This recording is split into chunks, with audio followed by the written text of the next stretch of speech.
Good evening, and welcome to another Facebook Live session here at the Innovative Dad. I'm Dr. Ari Yaris. I'm a licensed psychologist in Maryland and a nationally certified school psychologist as well as a parent coach. And tonight, we're going to be talking about power struggles with your kids, a parent's guide on what to do. Now, we've all been there. We've all been in that tussle of wills with our children, whether it's your 3-year-old laying down on the floor in the kitchen and refusing to eat their cereal, or your 13-year-old not wanting to do their homework and storming off in a huff. I think it's a place of deep frustration for each of us as parents to be dealing with a situation where we're clashing with our children in a negative way. And I think it is often at its most difficult to deal with because it runs so counter to what our expectations were of parenting back when you were thinking about starting a family and your vision was filled with fun activities and outings to the zoo and helping with homework and projects and snuggle time and family movies and all of those things. And being in an emotional struggle with your child, a power struggle, runs contrary to those expectations. And when we're struggling with our children in that way, we often feel that we as parents are failing and that we have somehow missed the mark in our parenting abilities and that we've failed. So what I want to share with you tonight are some strategies, particularly thinking about things from the child's perspective, to help you better navigate these power struggles, or even better yet, head them off before they happen. And believe it or not, it really is feasible. It takes a little bit of thinking. It's going to take a little bit of deep breathing, folks. Let's be honest. Oftentimes our power struggles continue because we're already in and emotionally invested, and we have a sense of a sunk cost. That's the technical term for having already put time and energy into something and then not wanting to get out of it. So let's start with some things, thinking about this from the child's perspective in terms of dealing with these power struggles. So the first thing to think about is just the fact that, hey, these kids, they don't necessarily share our priorities. Your child does not necessarily understand why it's important that they eat their vegetables or go take a bath, whatever it is. And every child is in the middle of something else that seems more important to them at the time. Now, it may not look important to you, but if you think about it, a child playing, that is their work. That's how they learn. And look, and this is a good thing because you want children to be self-motivated rather than expecting them, having them expect to continually entertain them. That's exhausting from a parenting perspective. So, a solution for dealing with this in terms of helping them connect with your priorities, even at a young age, is to just begin by connecting with your child in that moment and noticing what it is that they're doing and what they're working on and acknowledging what they're doing. So, wow, that's a fabulous tower that you're building right now. How high do you think it's going to be? Can you show me how you're adding more pieces to it or anything like that that's going to pull them in? And then give them a warning that you're about to overrule their agenda with what you want to have happen. Okay, David, it's bath time. Do you want to take your bath now or in 5 minutes? Okay, 5 minutes with no fuss. All right, that's a deal. Let's shake on it. So you're meeting them where they are. Okay. So another thing, thinking about this from the child's perspective, is that very often we have created this monster ourselves in terms of getting into this power struggle because we've trained them not to pay attention to us until we yell and threaten them. Okay? Our kids are smart and they know that they can get extra time before bedtime if they ignore us. It's not making your child a bad person, just making them a human being. Um, so if your child is ignoring those 5 requests, then you've trained them essentially that you're not serious until you yell. Simple as that. So the solution here is not to yell. I mean, and that's often easier said than done because we get frustrated. But work with me here. But the idea is not to give our instructions from the other side of the house. Instead, get closer. And I know that might require a little bit of active thinking. You're going to lean in here. Connect with your child. You hear this connect over and over again. This is really important in terms of dealing with power struggles. But you're going to move in close. May even want to make some physical contact. Touch them across the back gently. Connect by commenting on what they're doing and say, excuse me, Sarah, I need to tell you something. And then wait until they make eye contact with you. If they're looking at a screen, warn them that you're going to pause the game or the TV. But don't give the direction until you get the eye contact. This helps convey that you're serious.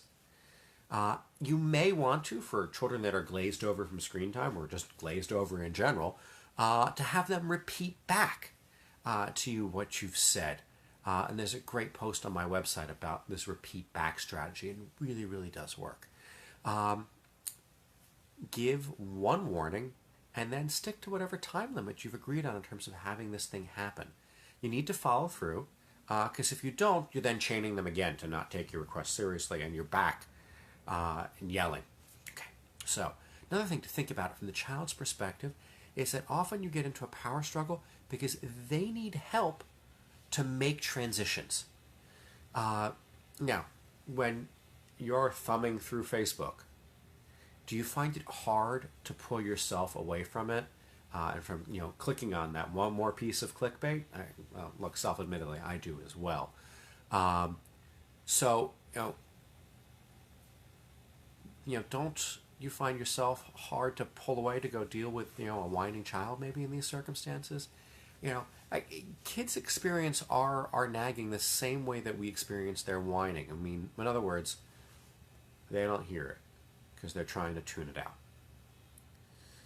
So you're going to have to remind them of the deal that you've made. Repeat it over to them. And then create a bridge. Make a connection between what they're doing and what they're going to be doing. So, if they're building a tower with figures, let's grab Batman off the top of it and Batman's going to fly with you to the bathroom. Or create a racing situation. You grab Batman, let him grab Superman, and both of you together fly off to the bathroom in a race. It pulls them away. It facilitates the transition. Or suggest to them, okay, I know you've been playing with your trains right now. When we get upstairs, why don't you help me pick which bath toy should be in the bath? Whatever it is, you want to facilitate making that transition as smooth as possible. Okay. Now, at the risk of delving into some science in the middle of a parenting talk, something that you need to be acutely aware of all the time with our kids, and we think about this often from their physical development as they pick up skills, but you have to remember that their brains are still developing as well. And that frontal cortex, the part of that brain that controls our ability to switch between things, is not fully cooked. And in fact, it's not going to be fully cooked until potentially they are out of your house. Sorry.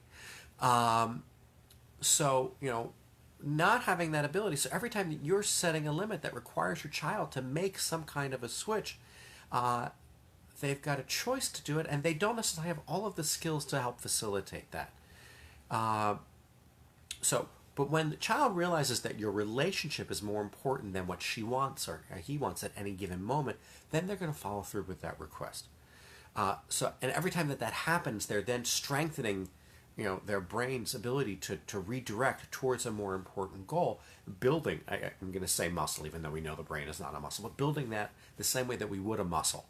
And this is how kids start to develop a sense of self-discipline. Um, but again, that only works when your child is switching gears willingly. If you are dragging them up the stairs to the bathroom at night, then they're resisting and she's not choosing. And those neural pathways that we want to have built to help them with self-directedness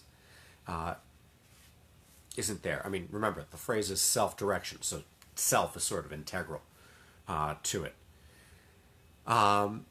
So you want to make sure, in terms of dealing with this, that you're setting limits, using your empathy, so that they want to cooperate, and that you're creating plenty of opportunities to practice exercising their brains to help choose that higher, more important goal. Okay. Another reason, looking at this from the kid's perspective, you're going to run into this power struggle is that they don't feel heard, and therefore they feel acted upon as opposed to acting on the world. That that old I think it's a Chris Rock routine that the Pilgrims landed on Plymouth Rock and Plymouth Rock landed on me, and that's sort of the sense that they feel that we can't make kids obey us, and they're not robots that we're programming. And we can't do that unless we're willing to hurt them or to destroy their spirits emotionally.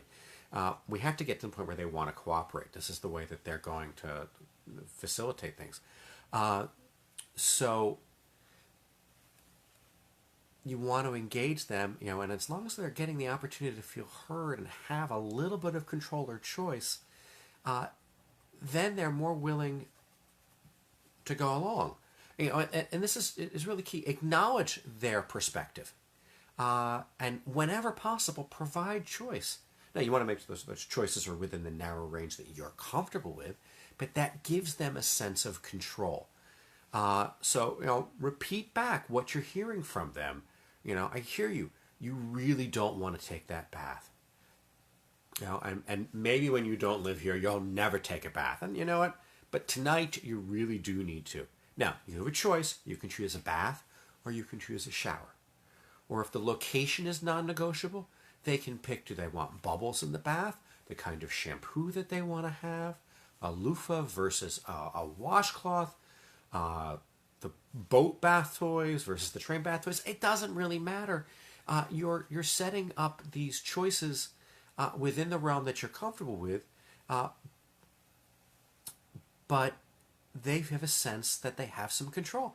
And the other thing that's really important to matter is that when you hear your child's perspective, sometimes you might be willing to compromise or even adjust your position because you're suddenly hearing and acknowledging what they have to say. And just explain your reasoning as to why you're changing your mind so your child understands, because I think that's really key, so that they recognize that the reasoning made the change and not their stubbornness. Okay, so another reason that kids get into a power struggle with us is that they feel disconnected. They don't feel that emotional connection. Maybe it's because we were separated all day there at school, we were at work. You might have gotten into a power struggle with them earlier and lost your temper. They might be jealous that you're paying more attention to a younger child or an older child. Or your discipline style is relying predominantly on timeouts and consequences as opposed to building connection with your children. Or maybe it's just that, hi, I'm a tiny person, this world is big, it's overwhelming. And they just don't have that ability to connect.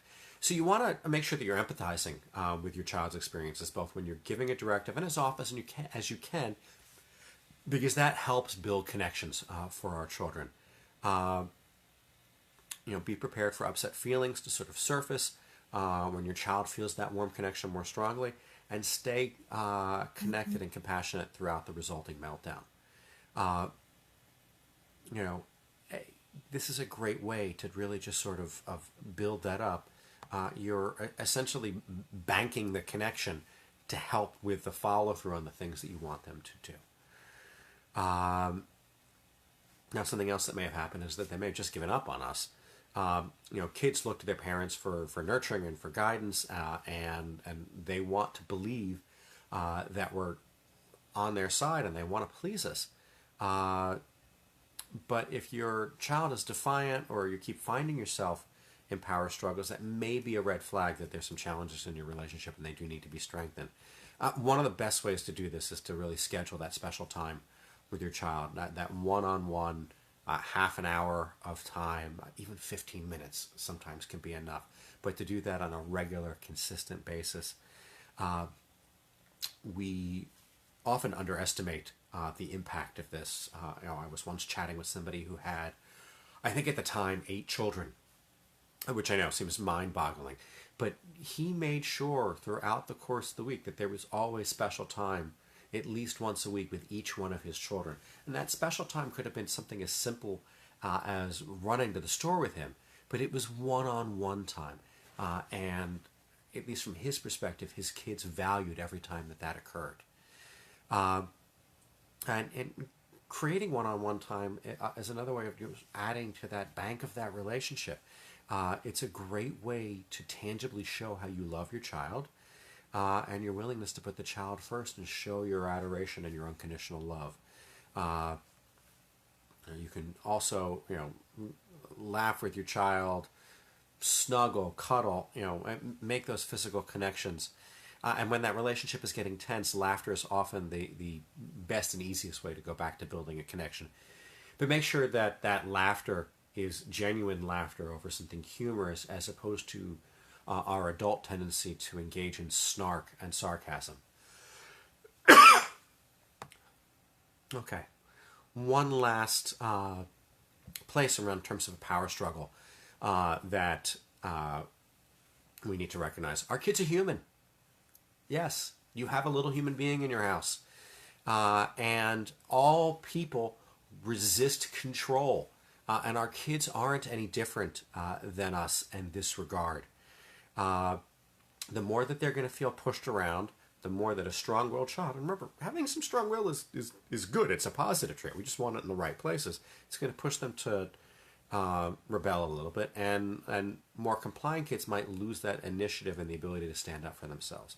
So something to think about here, and this is something that I always talk about, is probably one of the most important lessons that I learned as a graduate student was to, as I'm working as a school psychologist, is to choose which hill to die on. Pick your battles, folks. You want to make sure your child knows that you're on your side and that they have choices. You want to be in a coaching mode rather than a controlling mode. Listening to your kids helps you raise a person who can do some thinking for himself, stand up for what's right, and isn't likely to be taken advantage of. It's really important to sort of be there. Now, look, I know all of this sounds like it can be a little tough, but I think it really is a valuable way to eliminate having those power struggles at home. Now, mind you, I say eliminate, but I really mean reduce, because they're always going to happen, because you can't control every factor in your child's life. But if you engage from your child from a point of empathy, then you have a wonderful opportunity to really address excuse me, these power struggles and to get them to a point where they become manageable and they're not taking over your life and they're not really hugely impacting the relationship that you're trying to have with your child. And hey, who knows? I mean, you might be able to get your kid to eat their vegetables just a little bit more easily by doing this, or make them a cleaner child by getting them into the bath a little bit more often. So there you have it. You've got a parent's guide on what to do in power struggles and how to handle it. I hope these suggestions are helpful. I'll add some links to the blog posts that I mentioned in the comments on the Facebook page so that you can take a look at them as well. Once again, I want to remind you that my website, www.ariaris.com, is chock full of resources that you as a parent can use to help you navigate some of the challenges that you're facing. Make sure to follow me on Instagram. Once a week you'll see Parenting Strategies to Kid Habits get posted with a great short, quick tips to adjust things. And if you check out on the website, there's also a brand new online course that I'm offering dealing with the behavioral challenges that you may be facing with at home. And I strongly encourage you to check that out. And remember, all of these resources are available at www.ariaris.com. Thank you for joining me this evening, and happy parenting.